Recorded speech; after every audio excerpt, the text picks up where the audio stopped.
सदाशिवसमारम्भां शङ्कराचार्यमध्यमाम् अस्मद्श्रीगुरुपर्यन्तां वन्दे गुरुपरम्पराम्। ब्रह्मानन्दं परमसुखदं केवलं ज्ञानमूर्तिं द्वन्द्वातीतं गगनसदृशं तत्त्वमस्यादिलक्ष्यम् एकं नित्यं विमलमचलं सर्वधी साक्षिभूतं भावातीतं त्रिगुणरहितं सद्गुरुं तं नमामि। श्रुतिस्मृतिपुराणानाम् आलयं करुणालयं नमामि भगवत्पादं शङ्करं लोकशङ्करं। शङ्करं शङ्कराचार्यं केशवं बादरायणं सूत्रभाष्यकृतौ वन्दे भगवन्तौ पुनः पुनः। ॐ सहना भवतु सहनौ भुनक्तु सह वीर्यङ्करवावहै तेजस्विनावधीतमस्तु मा विद्विषावहै। ॐ शान्ति शान्ति शान्तिः। नारायणं नमस्कृत्य नरं चैव नरोत्तमं देवीं सरस्वतीं व्यासं ततो जयमुदीरयेत्। जय गुरुदेव।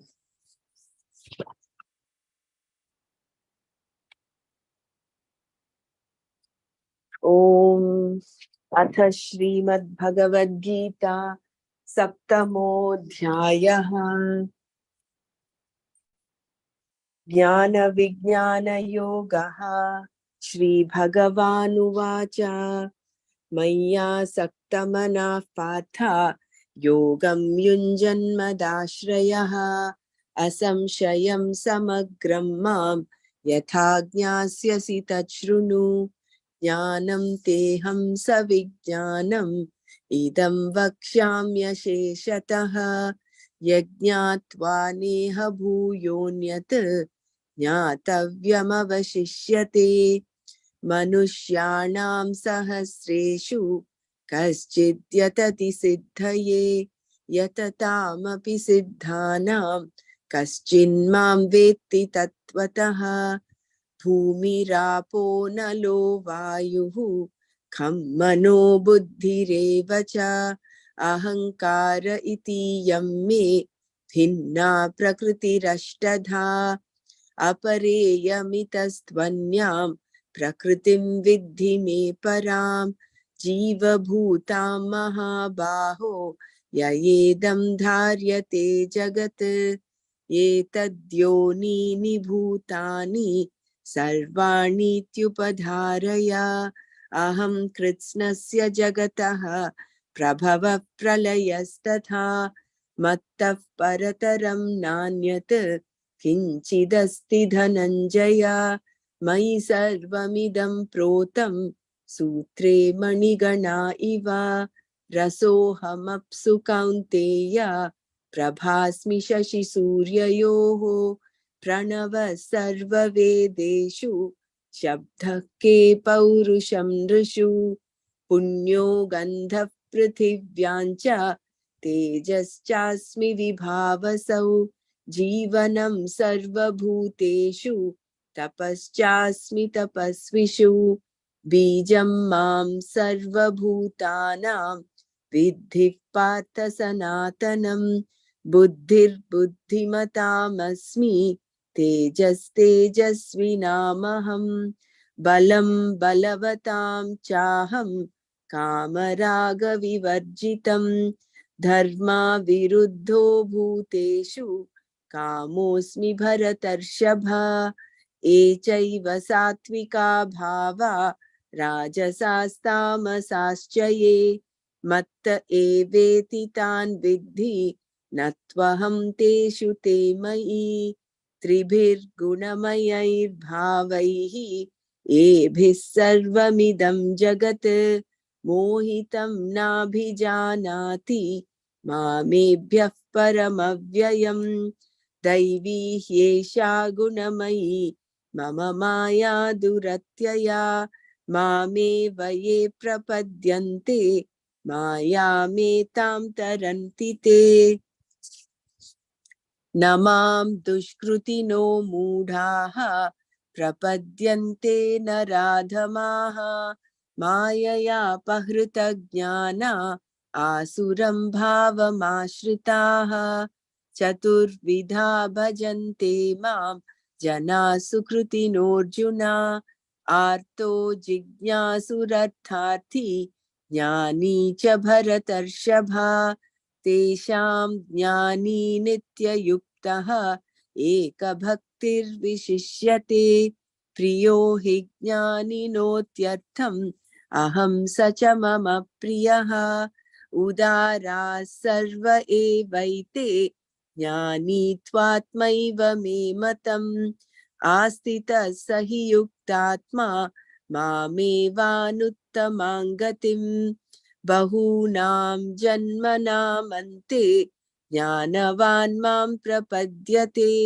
वासुदेवः सर्वमिति समहात्मा सुदुर्लभः कामैस्तैस्तैर्हृतज्ञानाः प्रपद्यन्तेऽन्यदेवताः तं तं नियममास्थाय प्रकृत्या नियता स्वया यो यो यां यां तनुं भक्तः श्रद्धयार्चितुमिच्छति तस्य तस्याचलां श्रद्धां तामेव विदधाम्यहम् सतया श्रद्धया युक्तः तस्याराधनमीहते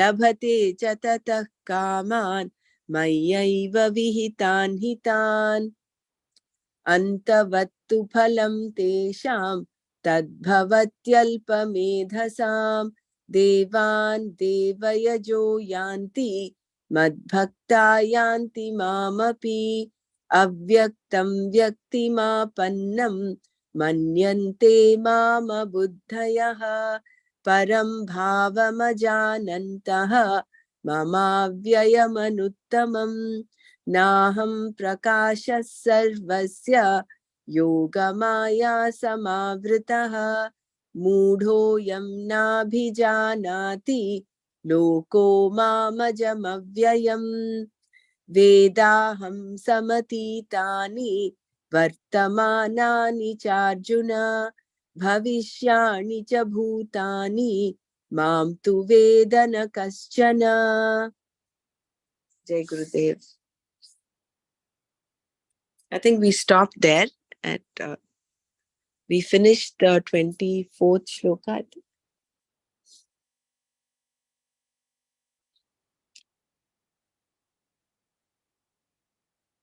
Even the 25th, I think, was done. We'll have to start from Vedaham Samatita. If you want to do the one para before that and then start is also fine, Bela.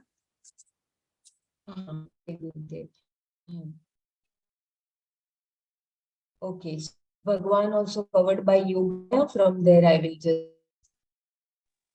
Yeah. Yeah. That is a page before 26 verse.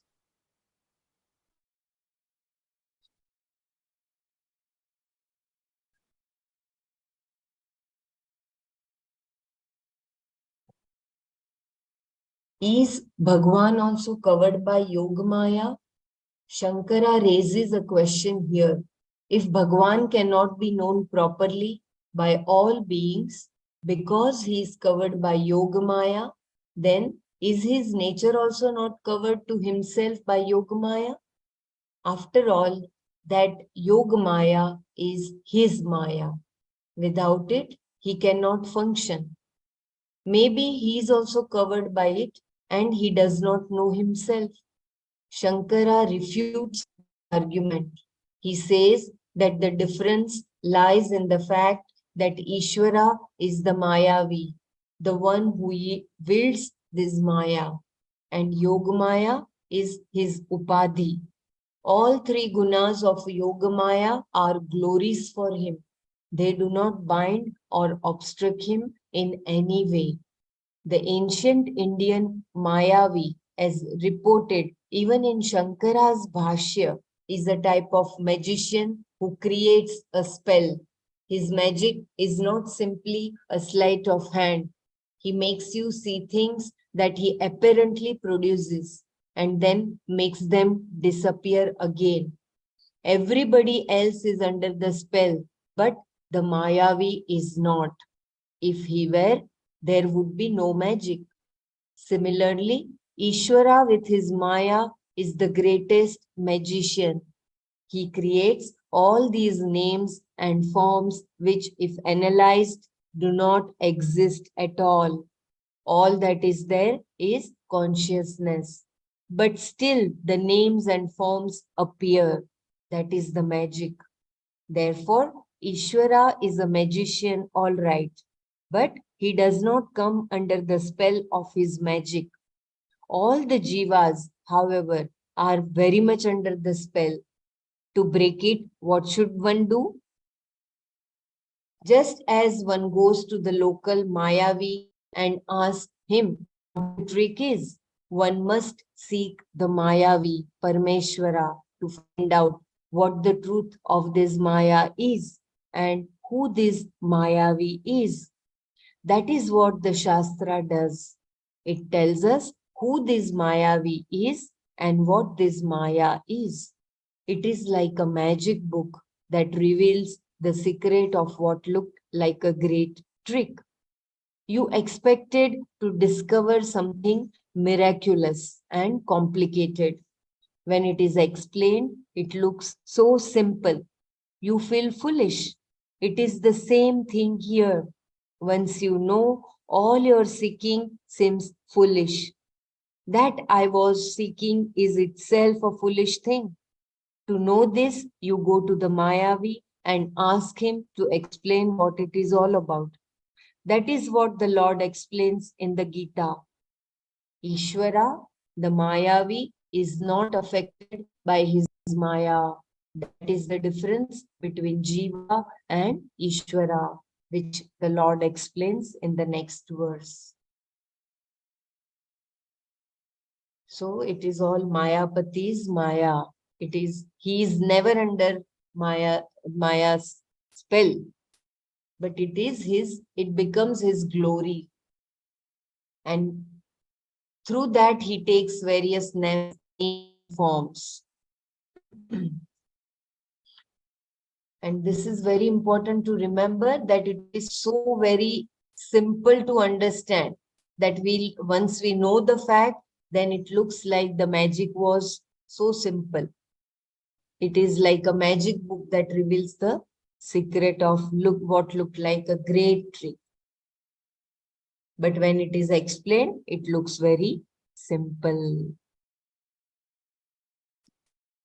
If you want me to repeat or read any page of verse 25, just let me know.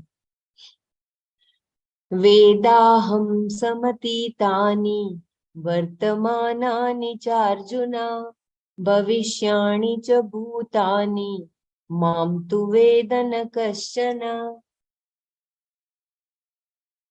Arjuna, O Arjuna, samatitani bhutani, all things, beings that have gone by, those that existed before. Vartamanani cha, and all things that are existent. Bhavishyani cha, and those that will exist in the future. Aham Veda, I know too, but na kaschana, no one at all. Mam Veda knows me.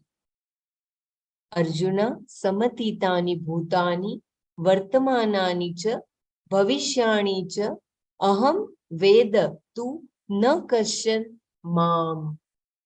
I know all things that have gone before, that exist now, and will exist in the future, Arjuna, but no one at all knows me. I repeat, I know all things that have gone before, that exist now, and will exist in the future, Arjuna, but no one at all knows me. I, however, know not only myself, but also what had gone before. Samatitani, says the Lord. Atitani is what had gone before, and the prefix sama makes it each and everything that had gone before.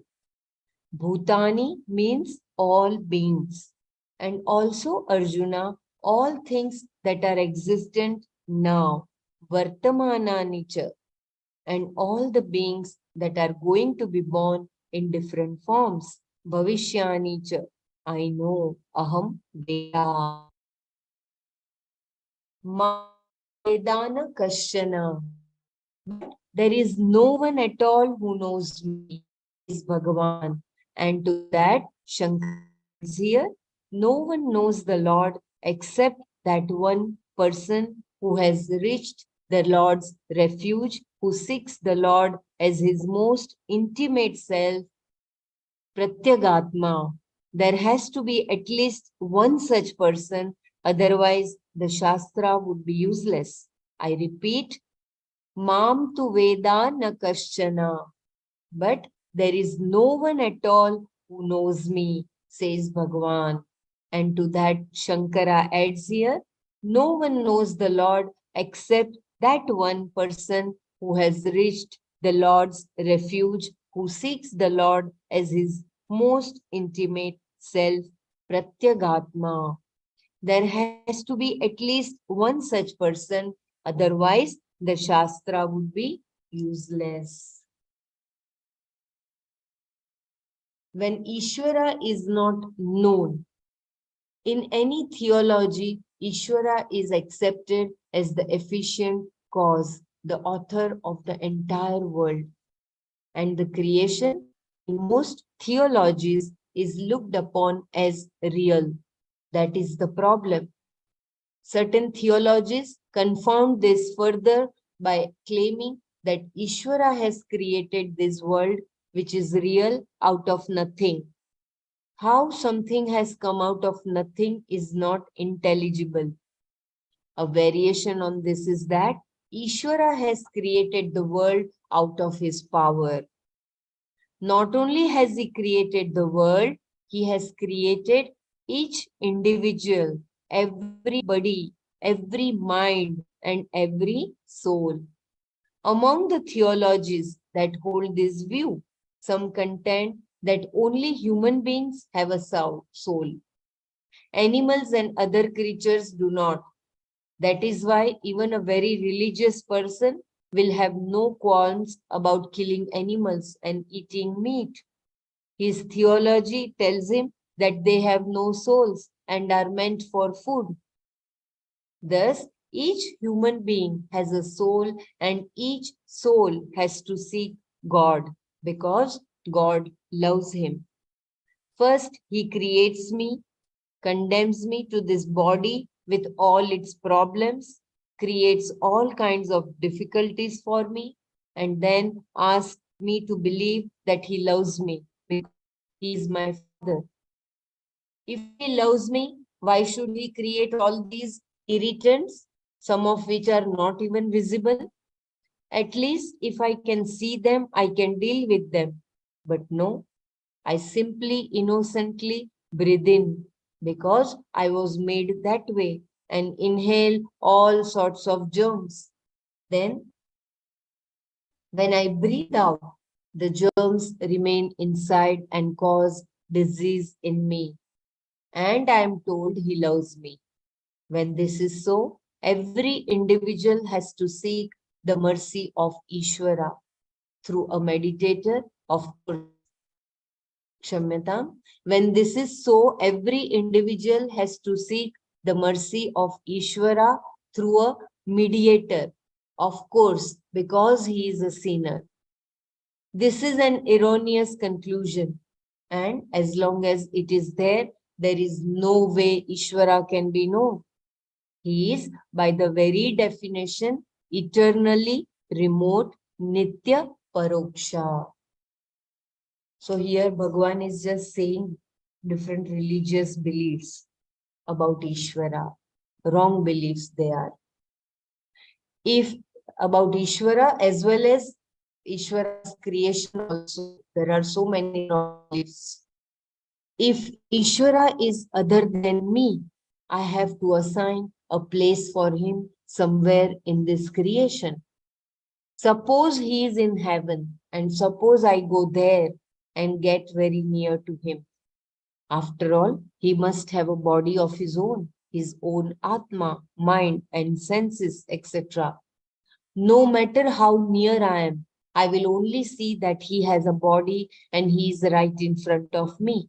Still Paroksha, I will not know the truth of Ishvara. Even though I am standing before Ishvara and saying that he is all knowing, etc., with my limited knowledge, how am I going to understand that? I will still know only as much as my limited understanding will allow. How am I going to understand omniscience? It can never be understood by someone with limited knowledge. An Alpagna can never know what omniscience is. All knowledge will remain only with the one who is all knowing.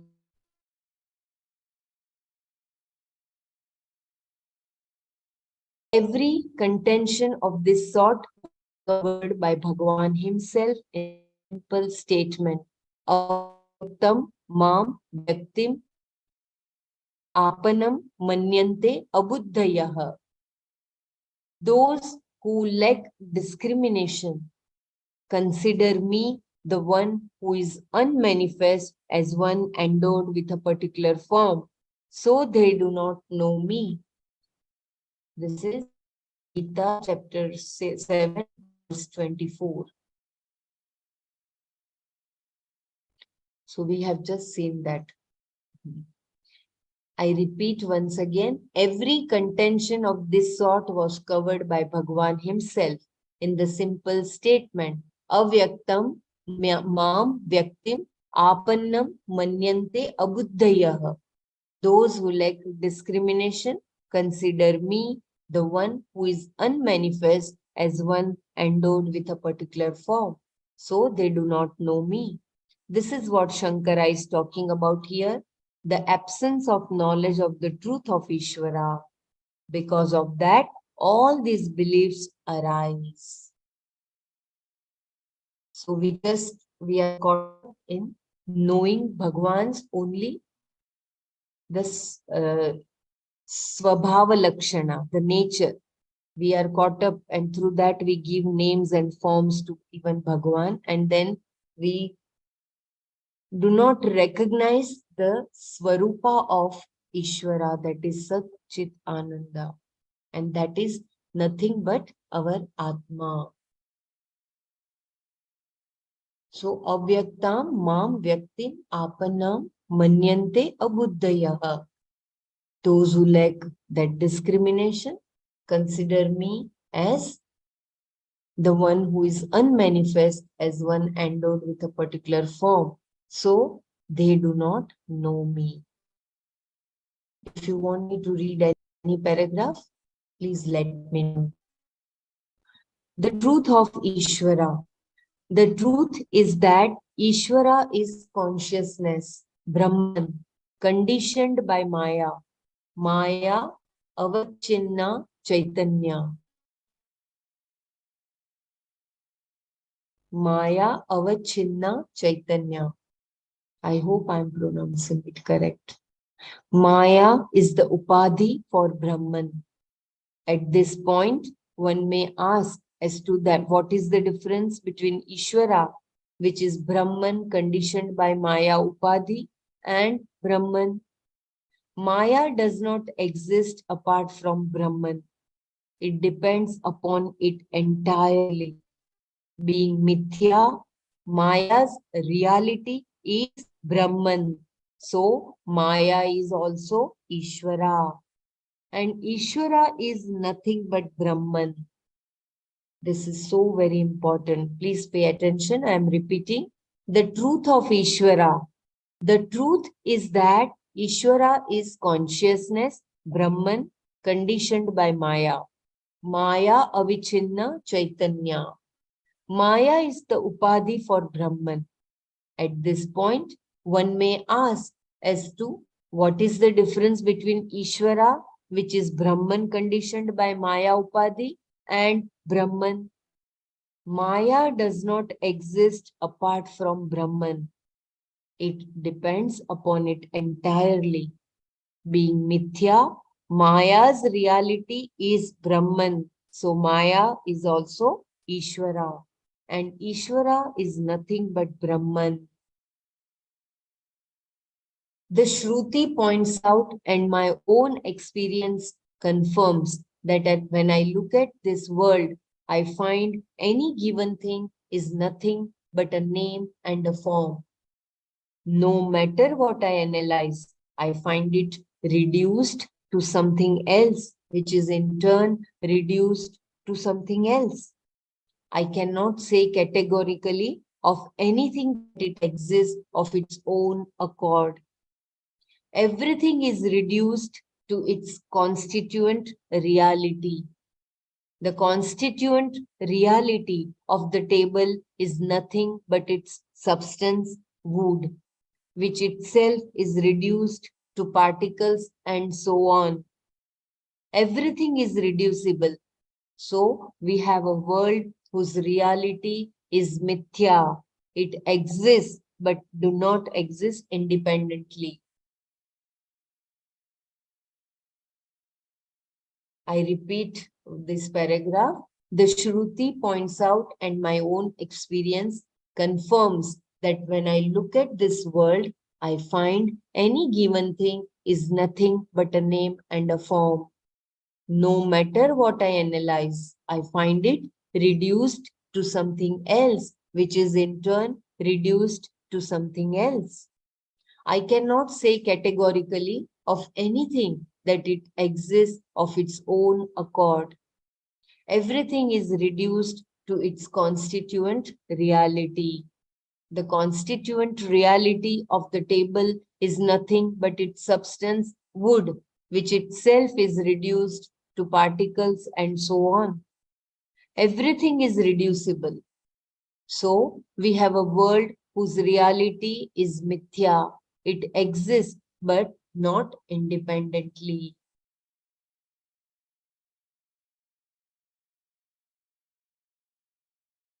To create this mithya world, Ishvara requires some material, a mithya cause. That is Maya, the factor responsible for making that same limitless consciousness appear as all-knowing, Sarvagnya, all-powerful, Sarvashaktiman, the author of this world, Sarva Shrishtikarta, and so on. I repeat as there was breaking of voice. To create this mithya world, Ishvara requires some material, a mithya cause. That is Maya, the factor responsible for making that same limitless consciousness appear as all-knowing, Sarvagnya, all-powerful, Sarvashaktiman, the author of this whole world, Sarvashrishtikarta, and so on.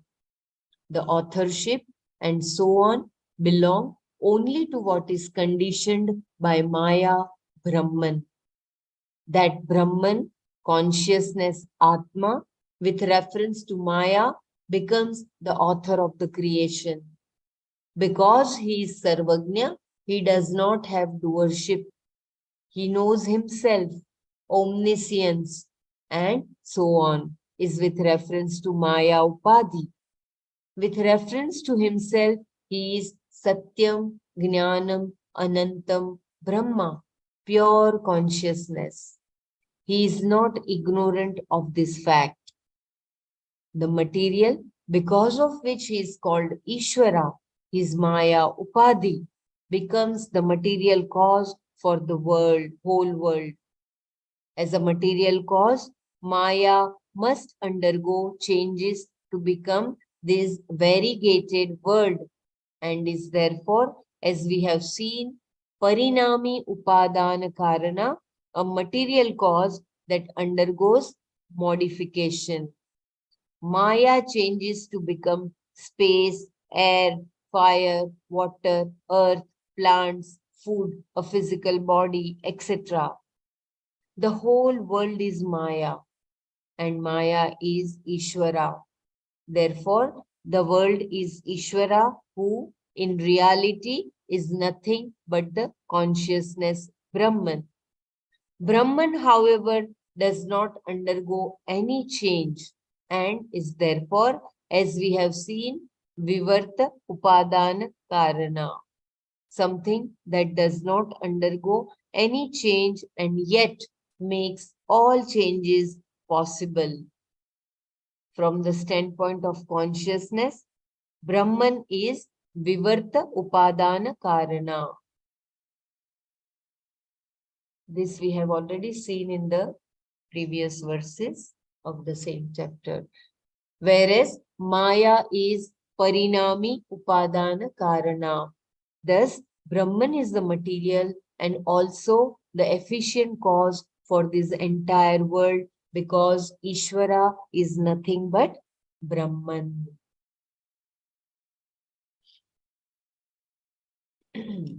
So the material cause of Ishvara's Maya Upadhi is Parinami Upadana Karana.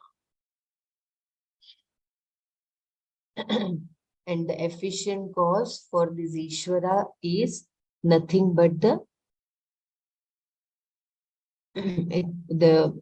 Brahman, and which is Vivarta Upadana Karana.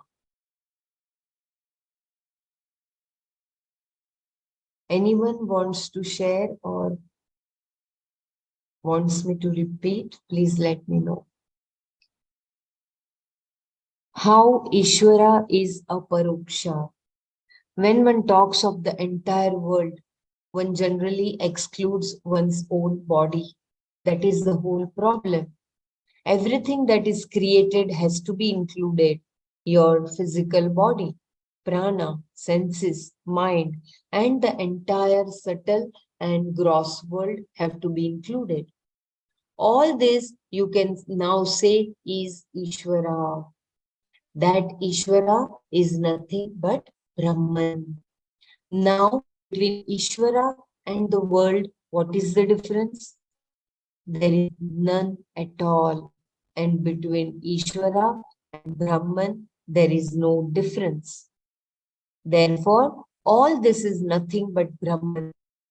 Sarvam khalu idam Brahma. There is nothing else here. Neha nana asti kinchana.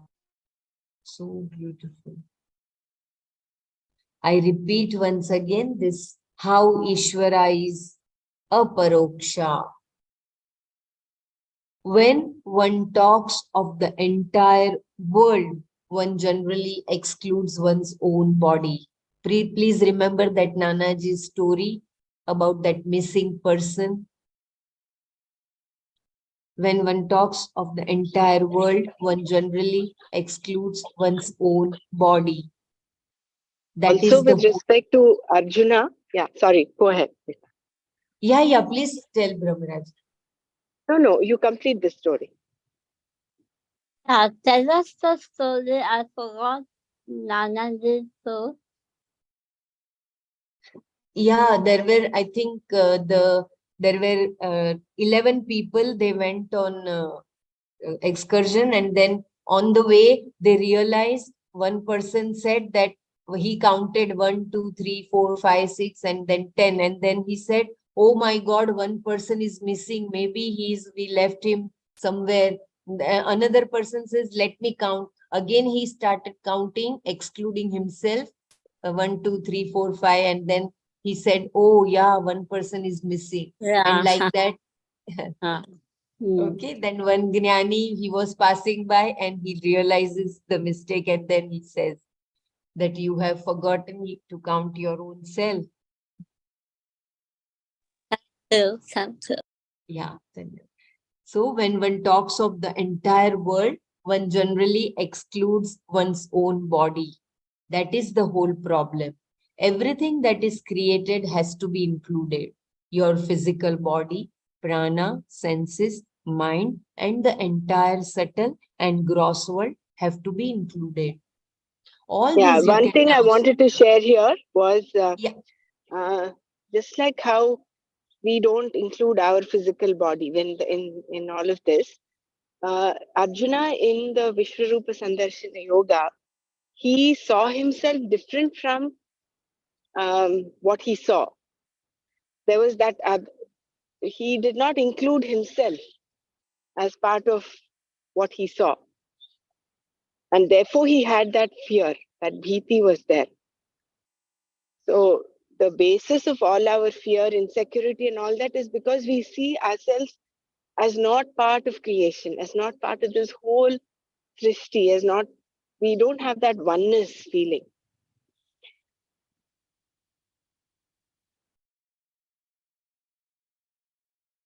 Yeah, and can we say that it is because of the parinami upadana karana, because of the impact of Maya? We forget, we do not realize that vivarta upadana karana. Yeah, that is all the Yoga Maya, no? Yoga Mm, Maya Samavritaha, the previous shloka. verse, yeah. It is, he's there. Uh, the effulgence of Brahman is there in every aspect of creation, except that we are not able to see it. We are not able to perceive it because of this Yoga Maya. He's in and through creation.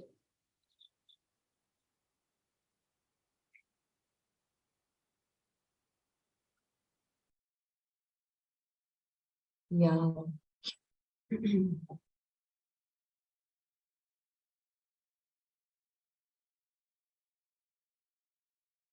So sarvam khalvidam brahmasi. That is so beautiful. Right now, I as an individual am discussing all this about Ishvara, and the physical body of this individual as well as your physical body is included in the Ishvara Upadhi. The prana, sense organs, mind, intellect, memories are all included. Only Atma consciousness is left out. Now it is very clear how Ishvara is a paroksha. When you say I am, that I is Brahman consciousness. There is no other I. Consciousness is Brahman and Brahman is Ishvara. This entire world, including the body, the mind, the senses, etc., is Ishvara. And what is behind it all is consciousness, Brahman. Therefore, all this is you. So where is Ishvara? You, consciousness, are the only Ishvara. There is no other. Everything is Ishvara and therefore everything is you. This is what we call Jiva Ishvara Abheda, the non-difference between the individual and Ishvara. Ishvara is nothing but Brahman consciousness, and that consciousness is yourself. This is a paroksha. So beautiful revelation by Bhagavan. Yeah, Lavlinji says our vikalpa also cause fear. Yeah, that is also due to Maya, Yoga Maya's impact.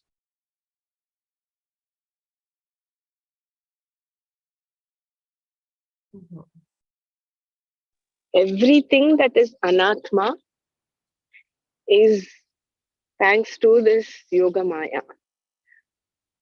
And it is all the magic that this Mayavi has created. Mm. So if we relate, I mean, till now, the concept of this magician did not come up. But we were only talking of dreams and ocean and waves and all that.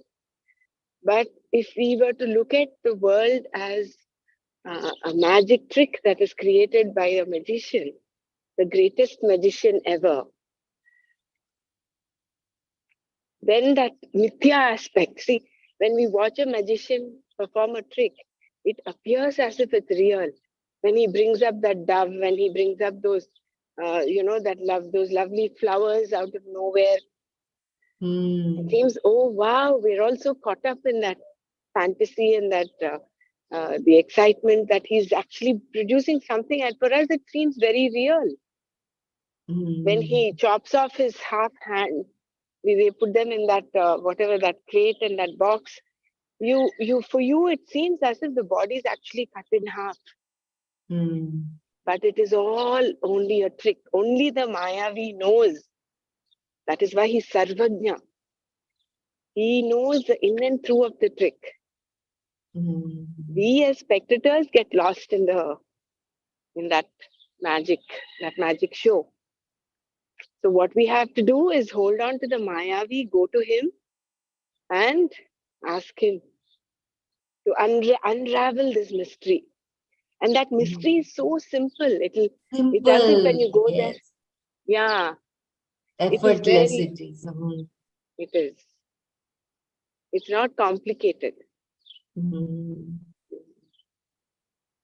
We've become seemingly complicated because we have got ourselves entangled in this world of Maya, and we build all these stories and histories and biographies, and we are stuck and we're trying to find solutions in that. That is why it seems complicated. Untangling that is the effort required, and becoming simple, innocent like a child is what is the whole journey about.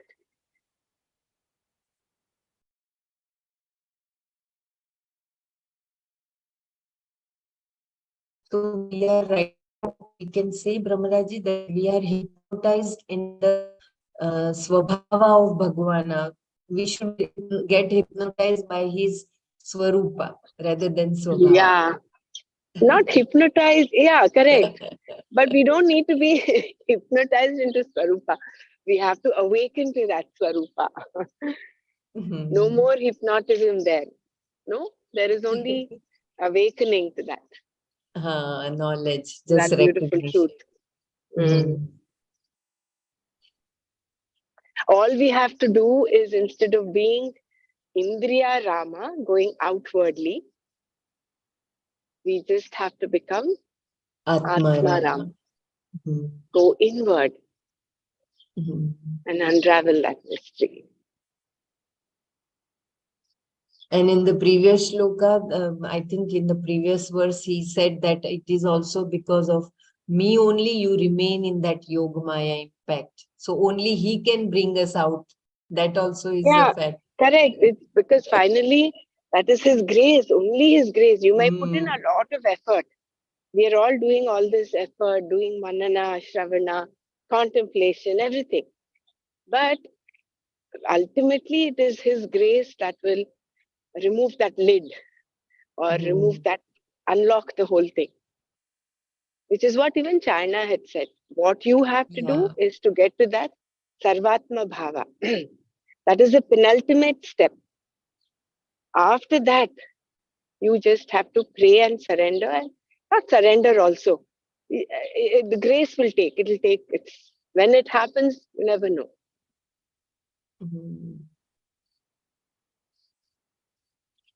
Yeah, surrender also is very true, no, Brahmaraji? Once you leave your doership, then you know that he is only, it is happening. You are not doing Yeah, anything. correct. When we read the paragraph on surrender, in which he says, Swamiji says, what do you have to surrender? You have Yeah. nothing. Everything belongs to him. Only thing maybe you surrender is that ahankara, that doership. So if that also you surrender, that is actual surrendering. So nice. Paroksha Ishvara is a concession. There is no Paroksha Ishvara in reality. Only the one who does not have this knowledge looks upon Ishvara as Paroksha. He is only interested in an Ishvara who is Paroksha. And this is because he has not understood that there is no such thing as Paroksha Ishvara. Bhagwan has said, however, that even if they invoke me as Paroksha Ishvara, still I will establish their Shraddha by giving appropriate results for their actions. This is already said by Bhagwan in chapter 7, verse 21-22. We had seen that in the he gives appropriate results also, so that the devotees can continue with Shraddha, the worship. The hope is that one day, because of their good karma, they will also come to know him. Here, like Artharthi, we have to just recall them. A devotee will never go to a bad lot, whatever be his religion. And one day he will realize the truth because good karmas have their results. But why do they worship these other devatas? Why don't they seek you directly? It is because they do not know. They not even suspect the truth of myself. In fact, they establish a theology which is against it. That theology may draw out of them a certain emotional commitment, which does not allow them to analyze the theology objectively. They cannot even acknowledge the possibility of knowing the Lord. If that is so, how can they recognize him as a paroksha, that is, as oneself? Obstructed by Yogamaya, people do not understand the truth of the Lord and therefore do not know him. What are Can these you just obstacles? repeat that paragraph again, Leela, after you Yeah, finish yeah, this reading? yeah, yeah. Why do they worship these other devatas? Why don't they seek you directly?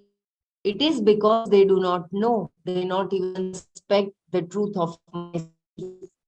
In fact, they establish a theology which is against that theology may draw out of them a certain emotional commitment, which does not allow them to analyze the theology objectively. They cannot even acknowledge the possibility of knowing the Lord. If that is so, how can they recognize him as a paroksha, that is, as oneself?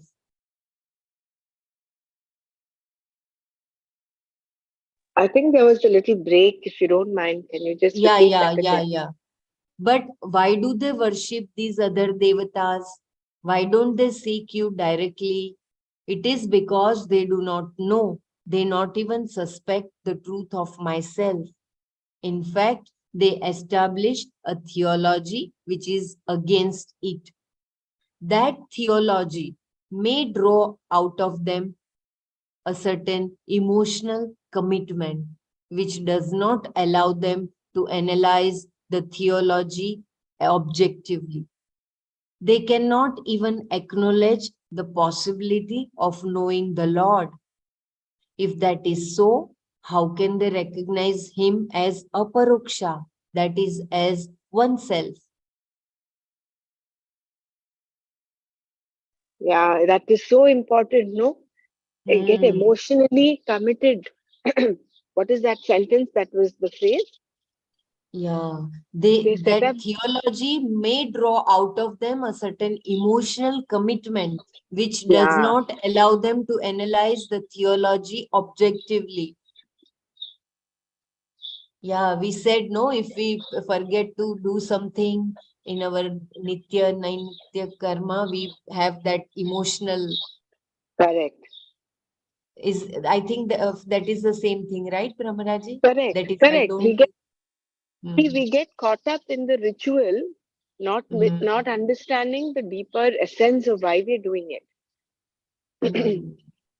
And we get caught up in that, and it is like an emotional blackmail, self blackmail that's happening inside, isn't it? So you say, oh, if I don't do this, that something will happen.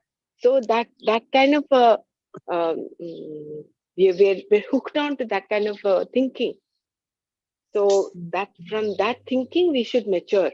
It is again not becoming a rebel and saying, oh, all this has no meaning, so why should I do it?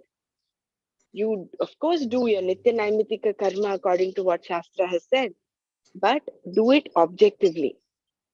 Hmm. That essence, that the bhava is more important than just the doing of the thing. That's why Hmm. even Gurudev says in the yajnas and all that, it is not, there are some, in some temples, there are some priests who just go on chanting the Ashtotra, but their mind is all over the place. They're looking here, they're doing multiple things. The person who does the homa has to be very meditative. That is important. And so when we do it with that aspect, even if you do a little bit, that is why I think in, I don't know whether it was in chapter 4, Patram Pushpam Phalam Toyam Yome Bhaktya Prayachati. Hmm. Krishna says, even if it's a leaf, even if it's a little water, but if you offer it to me with devotion, that is that is what is dear to me. It does not mean you have to do a whole lot of the paraphernalia and all that. No, it is the bhava that is important, the bhakti that is important. And why are we doing all this? It is ultimately for our antakarna shuddhi, getting that raga dveshas, the hold of the raga dveshas to get loosened up. So if we Hmm. understand that and then do it, much better than just doing it because, oh, um, if I don't do this, there's something wrong that might happen, or I might go to hell. All those concepts of hell and heaven and all that. And then Hmm. again, you're no different from a regular samsari where you're doing everything for. I think someone is unmuted there. Yeah. So doing Yeah, it very. objectively rather than getting emotionally, uh, getting committed, getting hooked onto it because of an emotional blackmail that's going on inside. Yeah, that's a Rational very, thinking. Rational thinking is important. very true. Renuji So has mentioned. Dr. Sandra, it is better to do say one or five chanting yourself with devotion than completing 100 days in a hurry because you have to go to work. Yeah, which is true. I do Yeah. that, I have Mm. to summon 108 times Om Namo Shivaya. Sometimes I mean most of the time, like 7 o'clock, I have to rush to work. So I quickly do all those 108, and if I read it in between, I feel, oh God, I did a mistake. But Mm. today is such a good trivial source, such a good point that Isn't it to do for a little time, 5 minutes, but do it with your bhava rather than completing it just for the sake of 108. Correct. Did I understand correctly? You're right. You're right. But at the Very same time, beautiful. if this happens one off time, that's fine. Again, it is the play of the mind. Why that commitment of doing 108 is important? It is again to redirect the mind and its energies, the commitment, that discipline to get that dhriti. If you go on saying every day, okay, today I'll do 25, then tomorrow maybe I don't have time to do 108. So that keeping that resolve of doing 108 is important. I don't know whether I've got the point across. So, in order to discipline the mind, having that commitment is excellent. One off time, if this happens, like, so if, for instance, today you didn't have time and you did only say 25 or 50, make sure what rectify what happened. Maybe you should start a bit earlier so that you can complete the 108 with that bhakti, isn't it? Otherwise, the mind is such a slippery thing. The mind can make play a lot of tricks, and then you'll start feeling satisfied. Oh, I've done 25 with bhakti, so it's okay, it's fine. And then that 25 might drop down to 10, 5. We don't know.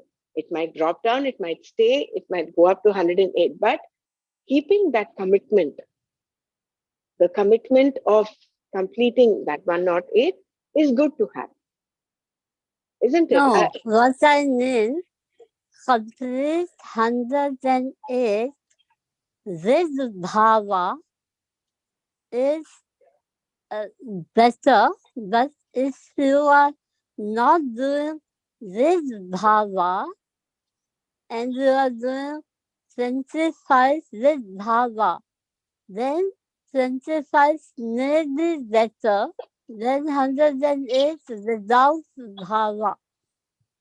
Which is fine. I completely agree with you. But also, what I'm saying is that you keep that commitment of doing 108. Initially, maybe because the mind is all going everywhere, it may not be with enough bhava. Maybe Dr. Savita would throw some light on this because she Actually, does the you japa. are comparing, Jai Gurudev, you are comparing two things. Like what Dr. Renu is saying, she's instilling more bhava in what you are reciting. That is also important. And second is the dhriti, that you have that compulsion that you will finish your this thing daily. Daily, whatever you are reciting or praying part, whatever you are doing, you do it on daily basis, and then that time the dhriti will help you to push you. And the bhav is they are two things together. Bhav, having bhav and having dhriti, both things should be there.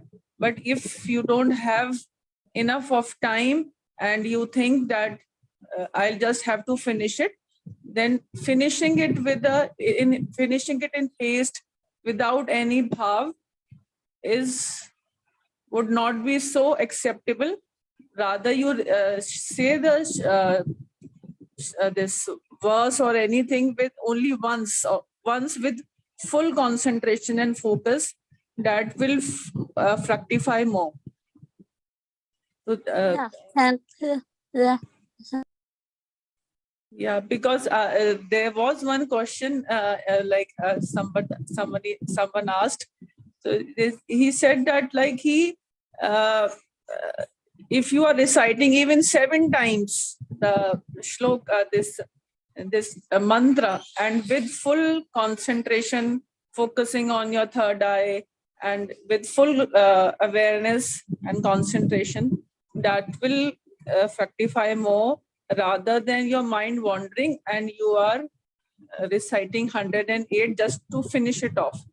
Then you will sit, it is said that you will sit, when you are sitting, you are in that state, same state, and when you are getting up from that asana, you will be in the same state without gaining anything. That period was idle. It is said so. Yeah, thank you so much, both of you. You clarified it. Thank you.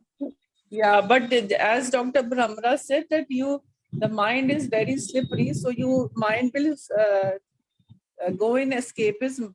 Like you will see next day you will think that okay, today also I don't have time, so I'll just recite this. So that dhriti should always be there. You don't have to get astray from it, and you focus that I will do. You sit with this commitment sankalpa that I have to do 108. So you take a sankalpa and then sit. Someday maybe you have missed, then it is said that you don't have to, if you take a sankalpa, you don't have to miss it. You finish it on second day. Sankalpa should never be left out without completing. If it is incomplete, you postpone it for the next day. You do additional, or you divide it into 2 parts, one morning or evening. But if you are taking a sankalpa that I have to do 108 this recitation of the mantra, then you will have to do it. This is a must. Thank you. Yeah. So mind will play tricks. But if you are on your you have that dhriti and you have taken the sankalpa that you have to do, then you should do it. I think I am clear.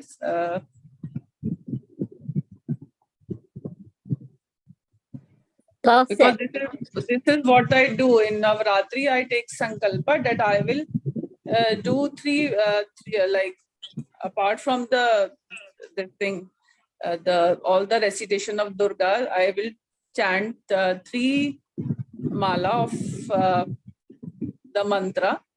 Then if it doesn't happen in the morning, I do it in the evening. Sometimes it is carried on the next day also, because of the busy schedule. Sometimes you can't afford that you can do only, or you do only 1 mala, then I postpone it for another day. But I have in the mind that you have to finish it before in the 9 days of the Navratri. So that's, if you take a sankalpa, then it is you have to finish. Or if you do not take sankalpa, it's just like but whenever you pray, or whenever you take a japa, there is always a sankalpa that I will do 1 mala per day, or I will do 2 mala per day, as per your time and energy both. So I think one should stick to it, and that dhriti word, slowly it will become strong. Like you will pursue it. When willpower will develop, like everything goes side by side. Yeah, thank you.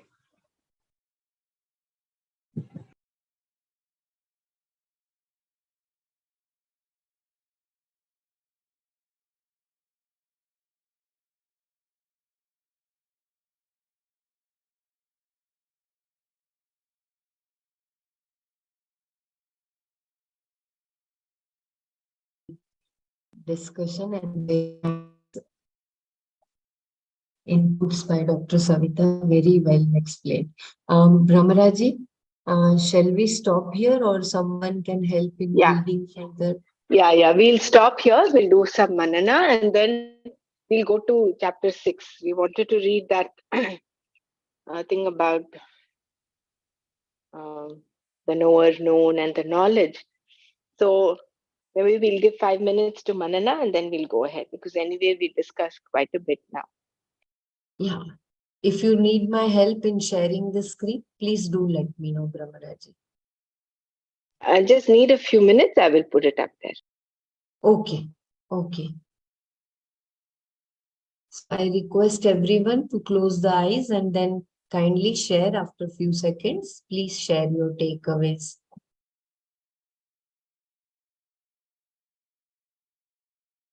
We'll just read verse 26, what we did today. Once again, so that Vedaham samatitani वर्तमानानि च अर्जुन भविष्याणि च भूतानि मां तु वेद न कश्चन. I know all things that have gone before, that exist now, and will exist in the future, Arjuna. But no one at all knows me.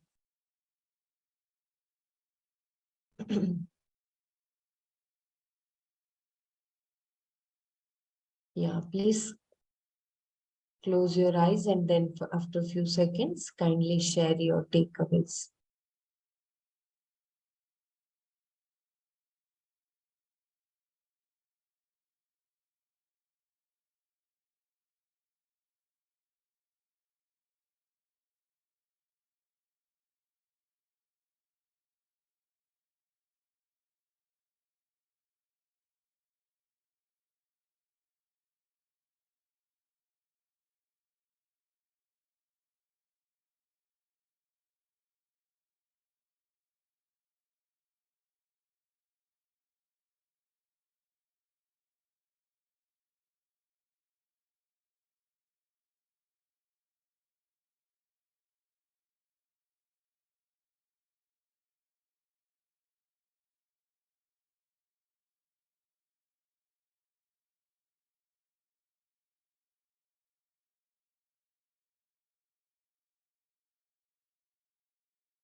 I think just like how the magician knows before, during, and after the magic trick, Brahman knows the past, present, and the future.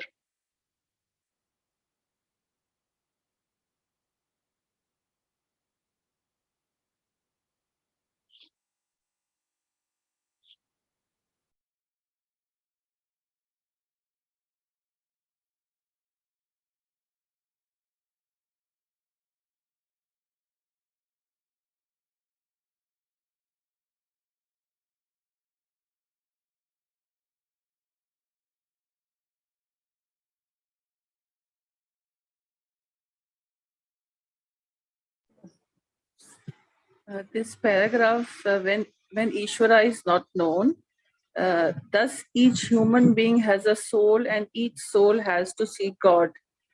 How like it's an irony that God created, then he condemns me to this body with all its problems. It was like this paragraph struck me very. It's so real. I moved to chapter 6. So you want me to share the screen for chapter 7? Yeah, no, I just wanted to mention this paragraph that how the Swamiji has written that first he creates me in chapter 7 only, which we were reading. When Ishvara is not known, under this heading we were reading. First he creates me, condemns me to this body with all its problems, create all kind of difficulties for me, and then asks me to believe that he loves me because he is my father. If he loves me, why should he create all these irritants, some of which are not even visible?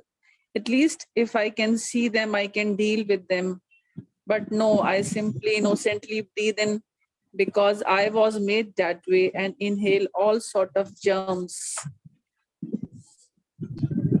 Then when I breathe out, the germs remain inside and cause disease in me, and I am told he loves me.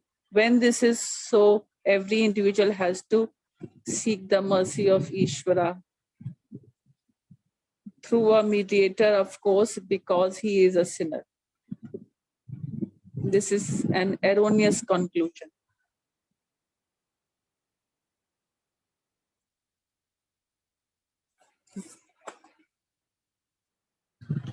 You can carry on, Dr. Brahma.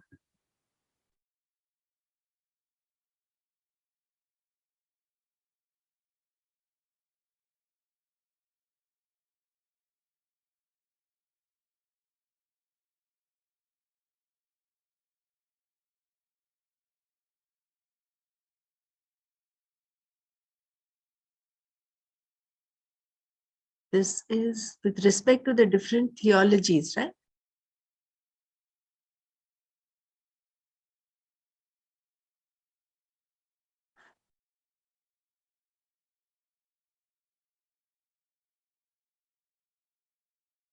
But this is, all these are erroneous conclusions, isn't it? See, let me just go back there. See, he's saying when Ishvara is not known, in any theology, Ishvara is accepted as the efficient cause, the author of the entire world. And the creation in most theologies is looked upon as real. Every religion says God is the creator, Father in heaven, Allah is the is the ultimate. That is the problem. Certain theologies confound this further by claiming that Ishvara has created this world, which is real, out of nothing. So from nothing, they think that this real world has come up. How something has come out of nothing is not intelligible. A variation on this is that Ishvara has created the world out of his power. Not only that he has created the world, he has created each individual, every body, every mind, and every soul. Among the theologies that hold this view, some contend that only human beings have a soul. Animals and other creatures do not. So these are all the different views of how creation happens. That is why even a very religious person will have no qualms about killing animals and eating meat. His theology tells him that they have no souls and are meant for food. Thus, each human being has a soul, and each soul has to seek God because God loves him. First, he creates me, condemns me to this body with all its problems, creates all kinds of difficulties, then asks me to believe that he loves me because he is my father. If he loves me, why should he create all these irritants, some of which are not even visible? At least if I can see them, I can deal with them. But no, I simply innocently breathe in because I was made that way and inhale all sorts of germs. Then when I breathe out, the germs remain inside and cause disease. And I'm told he loves me. When this is so, every individual has to seek the mercy of Ishvara through a mediator, of course, because he is a sinner. This is the one of the perspectives, one of the erroneous perspectives. This is an erroneous conclusion. And as long as it is there is no way Ishvara can be known. He is, by the very definition, eternally remote, Nitya Paroksha. If Ishvara is other than me, I have to assign a place for him somewhere in this creation. Suppose he is in heaven and suppose I go there and get very near to him. After all, he must have a body of his own Atma, mind and senses. No matter how near I am, I will only see that he has a body and he is right in front of me. Still Paroksha. I will not know the truth of Ishvara. Even though I am standing before Ishvara and saying that he's all-knowing, etc., with my limited knowledge, how am I going to understand that? I will still know only as much as my limited understanding will allow. How am I going to understand omniscience? It can never be understood by someone with limited knowledge, and Alpagnya can never know what omniscience is. All knowledge will remain only with the one who is all-knowing. Every contention of this sort was covered by Bhagavan himself in the simple statement, Avyaktam mam vyaktim apannam manyante abuddhaya. Those who lack discrimination consider me, the one who is unmanifest, as one endowed with a particular form, so they do not know me. In one sentence, Bhagwan has kind of slashed out all these theology, these theories of religion, which consider Ishvara as someone separate. So all that you that was read about creating a body, and then the germs go in and then they create disease, all that is part of the wrong conclusions. This is what Shankara is talking about here, the absence of knowledge of the truth of Ishvara, and therefore the truth of Ishvara. What is the truth? That Ishvara is consciousness. Brahman, conditioned by Maya. We read that. Parinami upadana karana, vivarta upadana karana. So that is where we need to go. That is pure knowledge. All the others are bundled up and misrepresented, misinterpreted knowledge. Isn't it? So I think that is where. Right. Thank you, Dr. Yeah, that was a wrong interpretation of the knowledge that Swamiji was giving there in those first three paragraphs. But the truth of Ishvara is what we hold on to. This is what Vedanta tells us. Anyone wants to add or share anything before we go to chapter 6?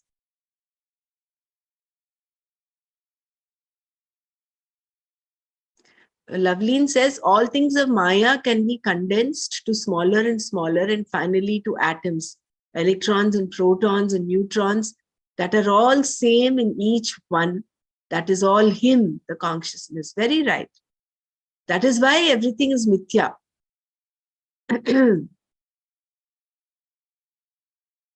That is why that Dr. Dur, who met Gurudev, told him, after studying matter in physics for 30 years, I realized that it does not exist. All this magic does not exist. It is only the play of that Mayavi. And Maya is those tricks, magic tricks that he uses, the upadhi that he uses. So he is also the magic tricks. He is also Maya. He is also that Ishvara.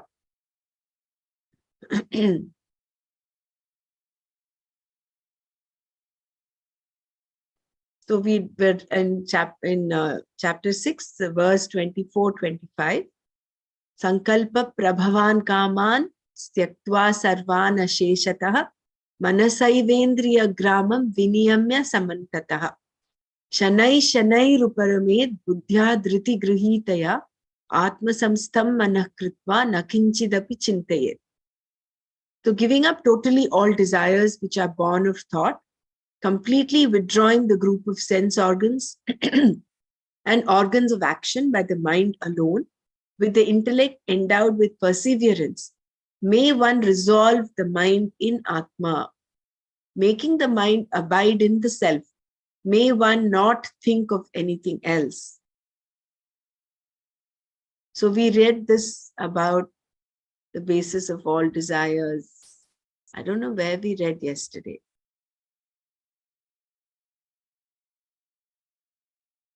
I think we stopped at definition of Atma, was it? Yeah, I think we stopped at this, but just to have a recap. So we're talking of, Krishna is talking of this yoga as Dukkha Samyoga Viyoga. And this yoga should be pursued with a mind which is not afflicted by any sense of despair or discouragement. Anirvinna Chetasa. This is what has to be kept in mind.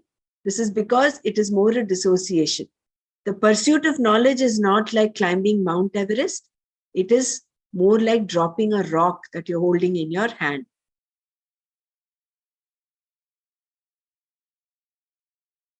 This is what is that the simplicity of when you go to the Mayavi and ask him, how did the trick happen?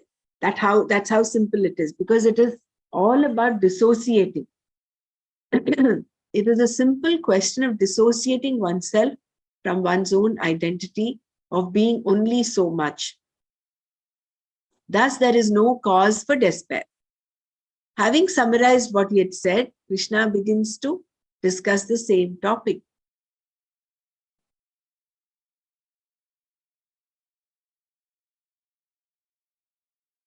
He's repeating, okay, the basis of all desires. First, there is the complete giving up of that from which all desires are born.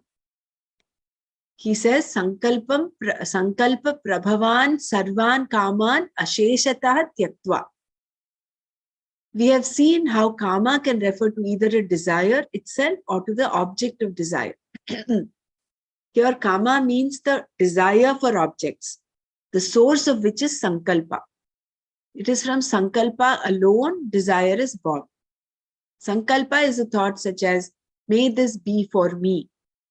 For instance, in chapter 2, we read 56 verse, I think it is, that dhyayato vishayan pumsah sangasteshu pajayate sangat sanjayate kamaha kamat krodho bijayate. And then you see in that negative spiral how it happens. So when you go on thinking about something, so that thought, it begins as a thought. And then when you put attention on that, then it becomes a desire. If that desire remains unfulfilled, it ends to, if there's some obstruction, then it leads to anger and all that downfall. So what he's talking of here is that sankalpa. This source of all desire, sankalpa, is what is given up totally, asheshataha. Therefore, renunciation here is in terms of the sankalpa, the basis of the desire, and not for the desire itself. Sankalpa is one simple thought. And because that thought is capable of becoming a desire, sankalpa is said to be the root of all desire. Desire is that which the mind returns to over and over again. Sankalpa comes and then goes away. But once it becomes a desire, the desire has to be fulfilled. Therefore, sankalpa is what has to be dealt with. Sankalpa is dealt with by analyzing the thought itself. For instance, the thought, may this come to me, is analyzed. By this particular inquiry, vichara, sankalpa is dealt with. The desires themselves need not be dealt with. Sankalpa alone is the problem, and therefore it is the only thing that has to be dealt with. If you deal with the sankalpa, may I have this or that, desires are not a problem at all. They become only fancies because they are not backed up by sankalpas. The backing up of a desire is only from your sankalpa. May I have this, which slowly becomes, I should have this. Once this sankalpa has turned into, I should have this, then you have had it. Therefore, the sankalpa is to be analyzed.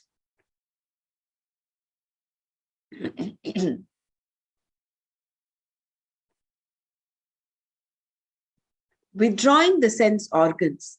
Krishna also repeats here that the group of senses are to be completely withdrawn by the mind alone. Manasa eva. Here, I would like to just point out, all this is, Krishna is explaining dhyana yoga, and this is at the seat of contemplation. So the sankalpa and all that he's talking about is at the seat of contemplation, at the seat of dhyana. When you're practicing this abhyasa of dhyana, that is what you have to. So here, during those, like for instance, since most of us know Sahaj Samadhi and we practice it, it is at that seat of meditation that you have to get to that root of all desires, which is sankalpa. Right? Correct me if I'm wrong, but and as you keep doing this, it will spill over, and slowly even those sankalpas in the time that you're out of meditation also will slowly start coming down.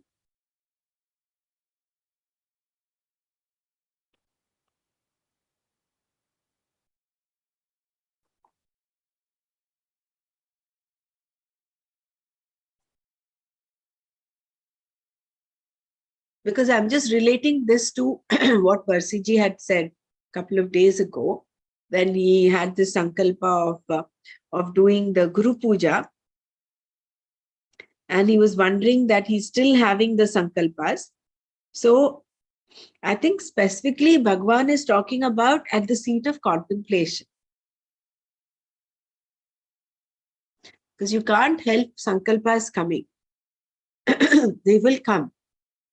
But whether or not you act upon them, that is important. So at the seat of contemplation, this is what he's saying. Anyway, let's get some clarity. I will speak to Nana as well. If anyone wants to add to this this input, you can please. Hey Gurudev, before the Sahaj, Gurudev says, no, I want nothing, I do nothing, Correct.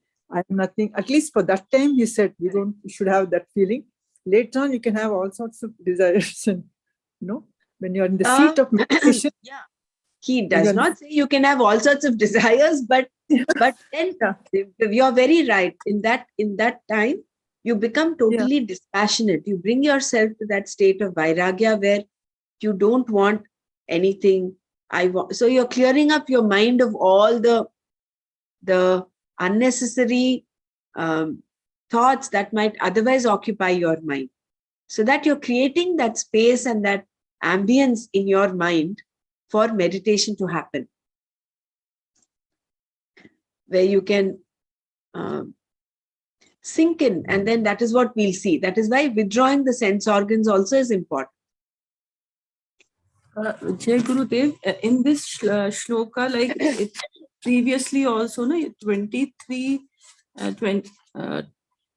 23 and 22 also, we were reading that the object of meditation is Atma. So the sankalpa to be taken is the object of meditation is our Atma. So to how the mind can abide in the Atma, Swamiji is all talking about that, no? Yeah, isn't that at the state of meditation? We're talking about the practice of meditation, right? So they are talking about like how when you are sitting in meditation, how you can reside in your Atma, how sankalpa is to be taken at that time, withdrawing from all your senses and your organ of action. Right. Correct. So So this is specifically with respect to that, because see, in the beginning he says, no, samprekshanasikagram swam, disaschannavalokayan, and then you have your seat at a little elevated space, not too high, not too low. So all this that Bhagwan is describing here and he's pointing to is for the practice of meditation. And practice of meditation is, you of course initially do it for a certain specified period of time. It is a practice, like how we do Ashtanga yoga. This is also part of the Ashtanga yoga. You practice it. Jai Gurudev, here I think just one thing I want to add. Letting go is the key of going deeper into meditation. It's not that something, it's effortlessness is the key, and letting go. Once you prepare all these things, withdraw your this thing, that thing, take the three things, then just letting go, and then having that complete trust in the divine, then automatically you are taken care by the higher energy, by Guru. So this letting go and effortlessness, these two things, until the time we are holding on to that, nothing will happen. Because then our mind is coming into the picture. The more and more you are reveling in the mind, you will not dive deep. You are just playing with the waves on the ocean. So just let go, and then automatically mind becomes no mind, and you go and settle down into your deeper levels of your existence. And somewhere you go and touch that deepest level, that is the Atma Tattva, or whatever you can call it, consciousness, supreme consciousness. So this is all the Sahaj, all of us, we need to repeat, I think, Sahaj course. It's very beautiful, effortless, the most easiest way to dive deep into the Samadhi, I think so. So effortlessness and letting go. Jai Gurudev.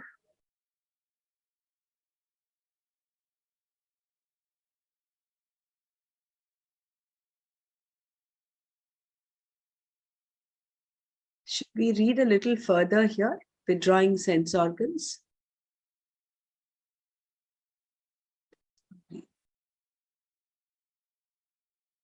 They're not having enough dhriti to complete this. Withdrawing the sense organs. I will just read this part. Krishna also repeats here that the group of senses are to be completely withdrawn by the mind alone. Manasa eva. Meaning by a mind endowed with discrimination.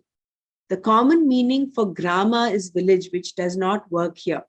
Therefore, we go for its other meaning, jata, group, meaning the group of sense organs and organs of action. Indriyani.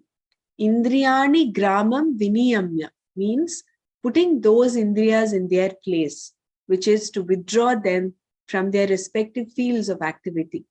Again, then, we have here a piece of advice to be followed with reference to the mind while sitting in meditation.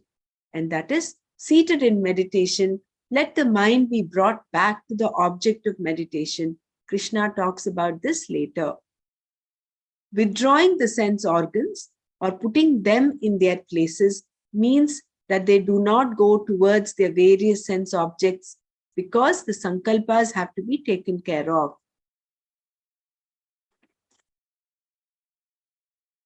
Because they are withdrawn from all activity, this withdrawal is described here as total, samantataha. This is that I want nothing, I do nothing, and I am nothing. So you're bringing yourself to a total state of dispassion. So you're withdrawing all your senses, withdrawing your mind from all the senses. What is said in verse 24 is intended to cover all that was said before about how to sit in meditation, the posture, the gaze, etc., and is completed in verse 25. Dhriti means firmness and also dhairya, courage, which imply care and wisdom as well. Dhriti grihita here means that the buddhi is endowed with courage, firmness, and wisdom, meaning discrimination, viveka. With this kind of buddhi, then, the mind is made to abide in Atma, which we shall come back to later. The use of the repetition in this verse, shanaihi shanaihi, meaning slowly, slowly, is typical of Sanskrit. And what does one do slowly, slowly? May one resolve, uparamet, the mind, meaning oneself, in this particular way, by making the mind abide in Atma, without thinking of anything else. Atma samstham manah kritva na kinchidapi chintayet. Thinking only of Atma, the object of meditation. In this verse, two things have to be understood. What are this courage and discrimination that are required? And what does it mean to place the mind in Atma, the object of meditation, dhyaya vishaya? What kind of placing is involved here? Is the mind to be placed in Atma, like one places an orange in a basket? Or is the mind to be placed on top of Atma, perhaps? If Atma samstham manah kritva is not properly understood, making the mind abide in Atma becomes a very big problem. But once Atma samstham manah kritva is clearly understood, there is no problem, and dhriti also becomes clear. So this we'll see tomorrow. Definition of Atma and this Atma samstham manah kritva. So there are some terms like anirvinna chetasa, that is, without getting discouraged. This path has to be pursued with that anirvinna chetasa. And sankalpa prabhavan kaman sarvan tyaktva asheshataha. So At the seat of meditation, you let go of all those sankalpas even. Like how Madhuri ji very beautifully said, it is the letting go. So you do not, if they come, they come. You just be a witness to them. You don't pay attention, because once you pay attention to a sankalpa, it becomes a desire. Then that from, I want to have, this should come to me, this, I wish this to come to me, becomes, this should come to me. And then it becomes a binding desire. So sankalpas, to get out of sankalpas, we have to pay attention to so many things. The food we eat, because sankalpa ultimately is something that is born of rajas. So the food we eat, the amount of exercise we do, settling the body before we sit for meditation, all this makes a difference with the amount of sankalpas we have at the seat of meditation. So let's do this definition of Atma from tomorrow. We'll do this tomorrow. Jai Gurudev. Does anyone want to add or share anything?